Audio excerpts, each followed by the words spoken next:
and differences among emerging markets. Who are emerging markets? Emerging markets, a term defined by Goldman Sachs a decade ago, was to bring to the notice of the powers that be at the time that there were certain groups of countries who were showing signs, at least from a point of view of economic indicators, of future mega growth.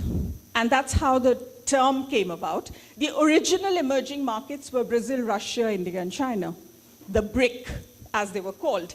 Today, the emerging markets are these that are officially classified as markets to watch, because they are zooming ahead.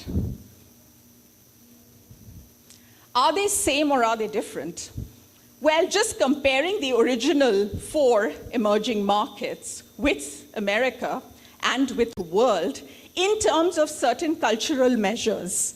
These are cultural measures we use as cultural anthropologists when we do research and design and ideation for new products. These measures were designed by a famous anthropologist decades ago, Gert Hofstede, who's a Dutch anthropologist, and did a lot of research to come up with a measurement of originally of 59 countries in the world across the same cultural parameters, so that we could see how each country differed. I don't know how many of you are familiar with Hofstede's parameters, but in short, the parameters, the 5 that you see here, this one, power distance, is about how hierarchical a country is.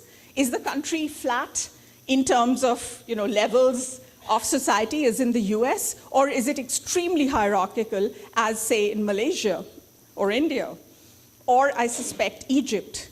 That matters a lot. Simple thing like software.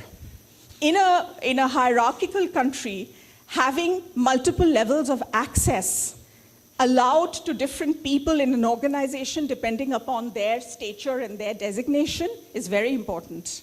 Whereas in a culture that's flat, that doesn't care about designations and hierarchies, you don't necessarily need to distinguish and give different levels of access to people. You can have one level of access for everybody. Doesn't matter. Because in those countries, the hierarchy doesn't matter. So if you design the wrong software features for the wrong country, it's not going to find much adoption. So if you just take that one parameter, power distance, you can see that this measures how hierarchical the country is. And so Russia emerges as being the most hierarchical amongst the lot, whereas the US is the least hierarchical amongst these. So how can products designed for a country that's not hierarchical succeed in these countries which are much more hierarchical? You have to look within that culture to see how you design a particular product, whether it's a cell phone, it's software, or it's a washing machine, doesn't matter. Similarly, there are several other measures, and this is not a class on anthropology, so I'm not going to go into details, but this is about how individualistic a culture is. So America is the most individualistic in this measurement, whereas cultures like India, several African cultures, very, very collectivist. China, very collectivist. What does it mean? It means that a country like America, every individual is and stands for himself or herself. The individual is more important than the community or the collective. In a collectivist culture like in Asia or Africa, even some parts of Latin America, the group is much more important than the individual. If that's the case, how can you design products which have been designed for an individualist culture and hope it'll succeed in a collectivist culture without any change? How can you innovate without knowing this essential fact? Nokia had a very big problem in India years ago when we first started consulting with Nokia. So they came in and as they were looking at, they were asking us about very superficial stuff like colors. What colors will work in India? That's so boring. That's easy. And, it's not even the most important thing. As we were talking about that, we were trying to tell them, but do you not understand the more fundamental problem is that phone you have, that phone is designed for an individualistic culture. The menus and the features you have on the phone assumes one very important thing. It assumes every person in the family has the phone as a private device. That is not correct in India. In India, one mobile phone, particularly 10 years ago, was used by the entire family. So, your phone doesn't have any privacy features. The mother, the father, the teenage daughter, the son, they all share the phone. And do you know how troublesome it is?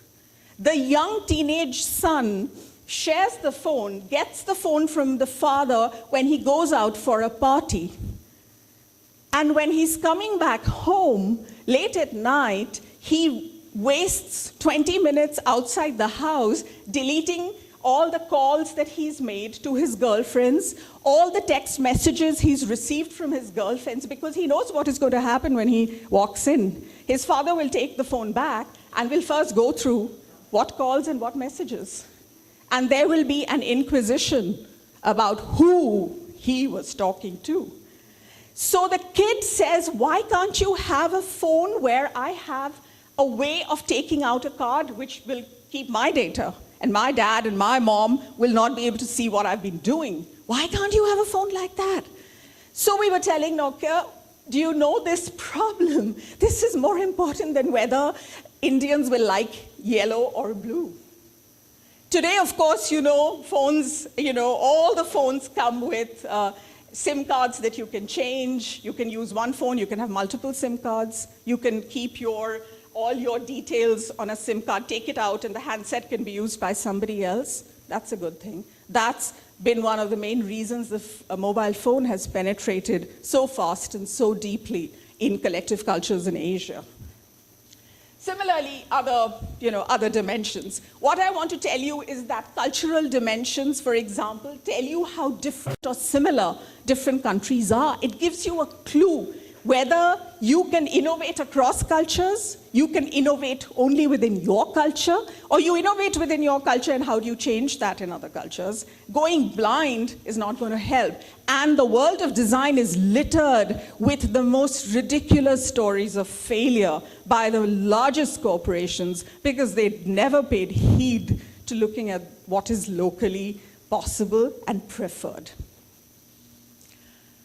We've done a lot of work across India and China because all corporations, we work as partners with Intel and HP, long-term partners in helping them innovate their product strategies for the emerging markets. So we do a lot of work for them across these countries. And you'll see that India and China are non-identical twins. So people will often compare them and say, but you're very similar, but then you're also very different. We are similar enough to be called twins, but we are really not identical. So this is important to know which parts of our cultural behavior are similar, because you can leverage on that and you can design. For HP, for example, we innovated with home entertainment ideas, looking at the similarities, but that we found only after we studied the two cultures. And we were aware of the differences. So we made sure we weren't making mistakes trying to create features of those products which would not work in both cultures. Another way that we look at these emerging markets, very quick way to look at, material available on the internet, so you don't even have to, you don't have to pay anybody to do. Look at the top film grossers, the top of the charts, hits in the last year. We did this exercise and looked across, again, Brazil, Russia, India, and China. Fascinating. In the last year, in India, all the top 4 mega hit films were all Indian films, not one Hollywood film. We looked at Brazil, all 4 top hit films were Hollywood films, not one Brazilian local film. China and Russia were exactly in the middle. 2 out of 4 films were local, Chinese, Russian. 2 were Hollywood. It gives you a stake in the ground to say, looks like India, even though it has a facade of being very westernized, deep down, its values are still very local. So if that is the case, and you're going to innovate and design products that are very close to people's lives, you better make sure that you understand their wanting to have their local values as opposed to the supposed, Western values. You need to know this, otherwise, this has happened many times. Appliance companies in India will come in and design very Western, just copy the Western appliance they have designed, 6 years ago in America, and they'll sell that in India, and they'll fail. Because, you know what? People may say to you in market research that they really like that Western appliance, but they're just laughing inside and saying, this market researcher is paying me, like $50 to do this session. Okay, I'll say yes to everything, as if I'm going to buy that silly product and as if I'm going to use it. That's what happens. Nobody buys the product because it doesn't represent their local values. Simple thing like the washing machine in India that Whirlpool first introduced, big failure. In spite of mega dollars spent on market research, which told them the Indian middle class was so aspiring to have a Western lifestyle that they wanted washing machines.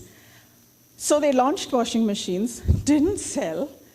Then it was figured that the washing machine was the top-loading washing machine had the exact same design that works in the US. The problem is it has a big spoke in the middle of the washing machine when you take the lid out, open the lid. Indians wear saris, women wear saris. Those saris, which are just long, it's just a long 9-yard stretch of cloth. That's all it is. When that goes into the washing machine, it tangles around the spoke and tears.